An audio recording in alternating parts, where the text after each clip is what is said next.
Vermeer Southeast, a company that has been 50 years in the making. Officially incorporated on December 5, 1966, Vermeer Southeast began as part of a growing sales and service dealer network intended to meet the needs of a growing industrial market for Vermeer Corporation.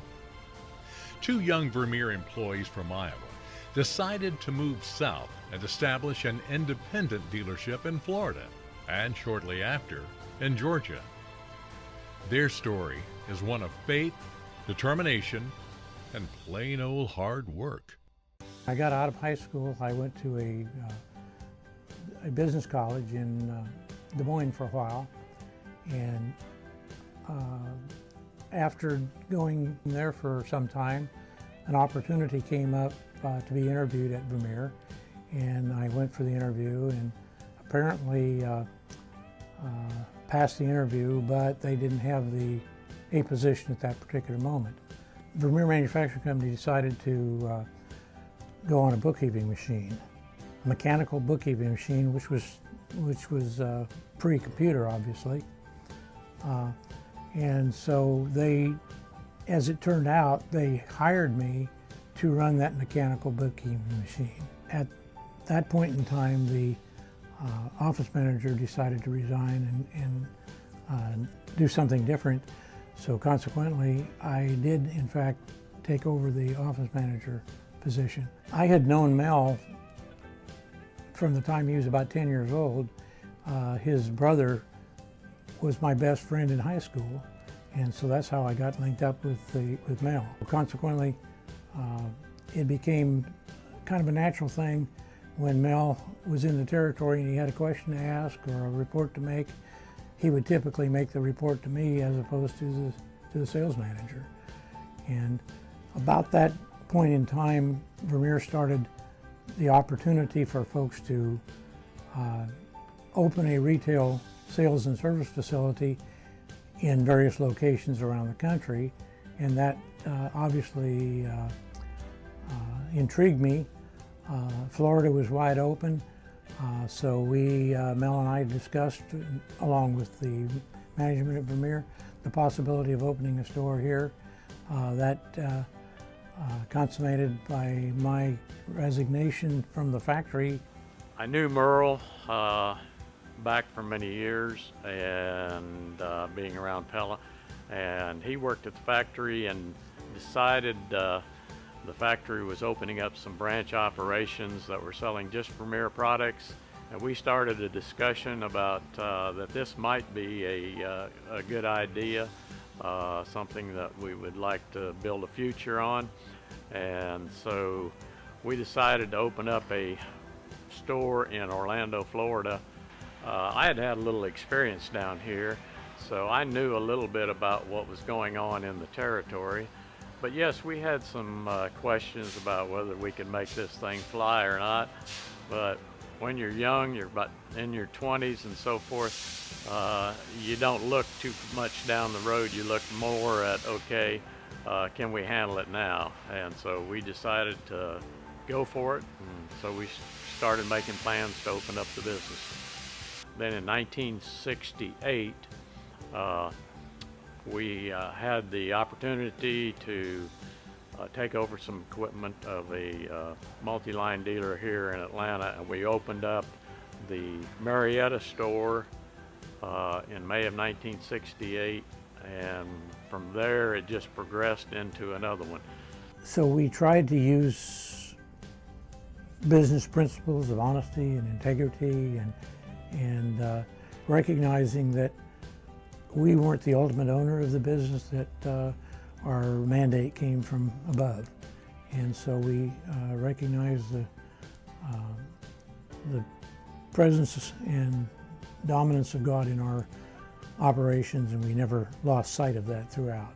Well, the culture of Vermeer Southeast Sales was that first of all, that we were going to have a biblical base the way we conducted our business. We were going to be fair about everything. We were going to treat our customers well. We were going to treat our employees well. Throughout the whole time, we wanted to make sure that we had the type of employee, particularly in management positions, that would continue our philosophy of treating the customer right and basically trusting the Lord to lead us through the thick and the thin. As time went on, Mel and I were considering not retirement, but we wanted to scale back, and we had some very key employees, one of which was Chris, the other was Jim, and they were both in Florida, and Todd was in Marietta.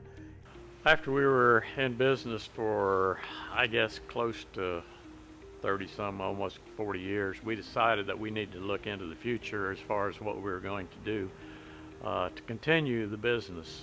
We had several locations at that time. The business was going well. So we started looking at how we were going to continue Vermeer Southeast sales and turn it over to the younger people. In 1999, the two partners transitioned ownership to a new partnership comprised of Merle's son, Chris Danbeston, Todd Versteg, and Jim Dees, with each member of the team having worked within the organization for many years. They were prepared to use principles they had learned from Merle and Mel to guide the company into the next millennium. What originally led me to come to work at Vermeer? Well, I needed a job and my dad needed employees. And I had just got done with a couple years in sports broadcasting and wasn't sure what my career was going to be, so I decided to work at the company for, it was probably minimum wage, and it should have been because the job was not real challenging, but it was a way to get in the door, and in time I decided I kind of liked it here and ended up staying. I ended up working for my brother-in-law, and he was taking over my father-in-law's farm. So my wife Julie and I worked on the farm for a year, and we decided that we really didn't want to continue to live in that area. My brother-in-law happened to mention to me basically right before we were going to leave, I go to a Bible study with a guy that's looking for someone to run their computer system that they just got. So that guy happened to be Merle, and I met him. But we talked and we left, and basically unknowing to my wife, I said, Merle, if you give me this job, I'll move down, I'll come down on my own. If it doesn't work, you can let me go. Merle agreed to that, so we moved down to Florida and started working for Vermeer. Upon graduating at Central College in Pella, Iowa, I had an opportunity to interview with 3 separate Vermeer dealers, 2 of which provided me a job offer that very day. I really had a strong sense that Vermeer Southeast is the home where I needed to be because of the rich heritage that was found down here with Mel and Merle being former Dutchmen from Iowa. I really had a passion to want to work for them. With new ownership, there also came new opportunities. Vermeer Caribbean, Vermeer Puerto Rico, and Vermeer Central America were acquired in 2003. And then Vermeer Alabama was acquired from the Charlie Howard family in 2005. Vermeer Alabama was a company that was owned by the Howard family, and they were a very highly respected neighbor of ours. We got along very well because we attempted to both take care of our customers in a seamless manner as possible. So aligning our forces became a natural fit, with consolidation being a very important aspect to be able to compete and provide and deliver an exceptional experience through both people and resources and equipment, inventories. We were a good natural fit for one another. After his military service in Germany, my dad returned home, purchased a gas station in his hometown of Walnut Ridge, Arkansas. He operated the gas station for a number of years before selling it and going to work for an equipment dealer in Little Rock, Arkansas. The dealership he worked for in Little Rock was carried the Vermeer product line. He was successful in selling a number of the Vermeer products and caught the eye of the factory, who offered him a job. In 1966, he went to work for Vermeer Manufacturing Company as a dealer rep, setting up and maintaining dealers in this area of the Southeast, as well as selling stump cutters and tree spays direct from the factory. In the late 60s, as Vermeer Manufacturing went to Vermeer-only dealers, he set up with a dealership for the trade area of Alabama and the Florida Panhandle.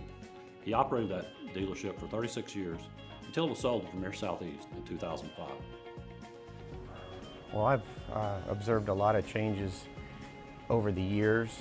The equipment's changed a lot, the people have changed a lot, but what's really cool is that the whole purpose of why we're here and why we do what we do has never changed. And that's something that I'm really proud of the owners that established the company and that we've been able to follow in their footsteps. The company's changed quite a bit from when I first started. When I got here, let's see, there were 3 people in the office and then myself, Merle and Fran and Jerry, who was our office manager. We had 3 locations, approximately 30 people working in the whole organization.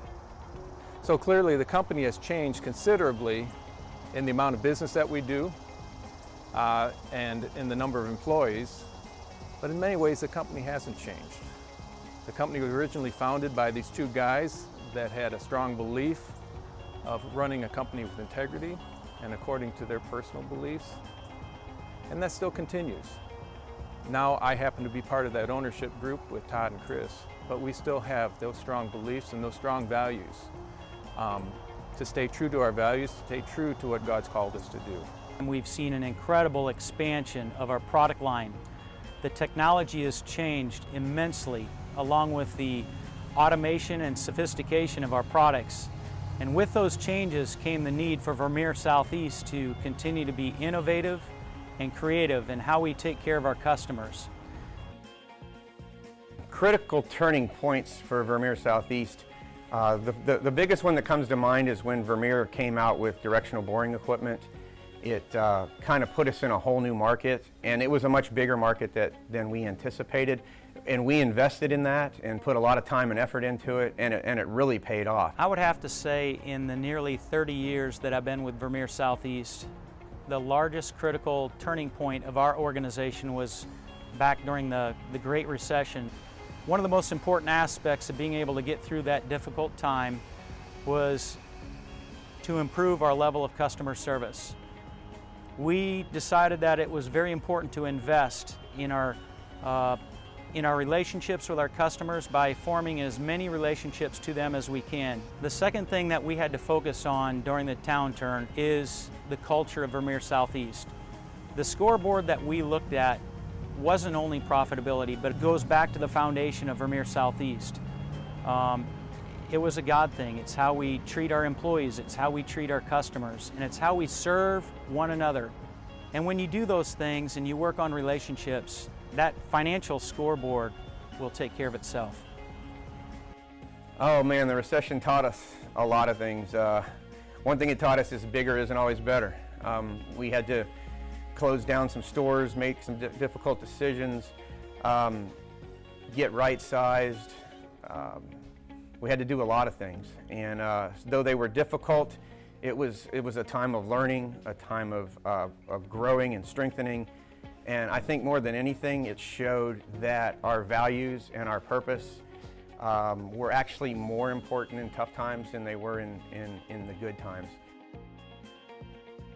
What excites me most about the future at Vermeer Southeast is the same as what excites me about where we came from. It's the people in this organization.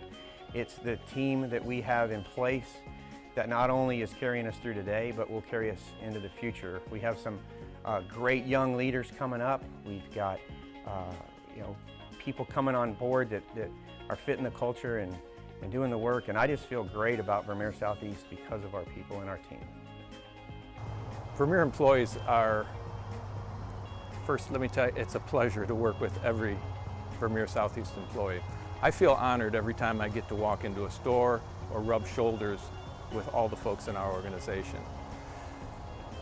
They know what they're doing, they're dedicated to their work, they enjoy each other, they have fun, they have character that you can't hire. What gets me excited about the future of Vermeer Southeast is our people. The culture didn't start yesterday. It's been 50 years of doing business this way, of caring for people, caring for one another, and caring for our customers. and Lord willing, it will continue to be a very important part of our 50-plus years to come. Where did our shine vision come from? It came straight from the Bible. It was actually some times where it was a lot of thought of what would this company look like if Jesus came to work here at this company. What are the things he might be doing that others would see in him that would show it was an organization that was to glorify our Father in heaven. And so the 5 principles of shine came from Bible research and prayer and thinking about what that might look like. It's about serving others, honoring God, improving continually, navigating by values, excelling in relationships, and just living your life in a way that others would point to Jesus. Vermeer Southeast, founded by 2 men who simply wanted to put God first in their lives and in their business. Through 50 years, the business has persevered and grown as a result of faith, determination, and hard work. It has faced many challenges, but has also been rewarded with many successes. On the surface, it's a company providing sales and service for high-quality industrial equipment. But when you look deeper, you see it's about much more. It's about people and relationships, and a company committed to making a real impact with their people, customers, and communities. With such a rich heritage, a solid foundation, and a strong team, Vermeer Southeast is well positioned to shine with excellence for years to come.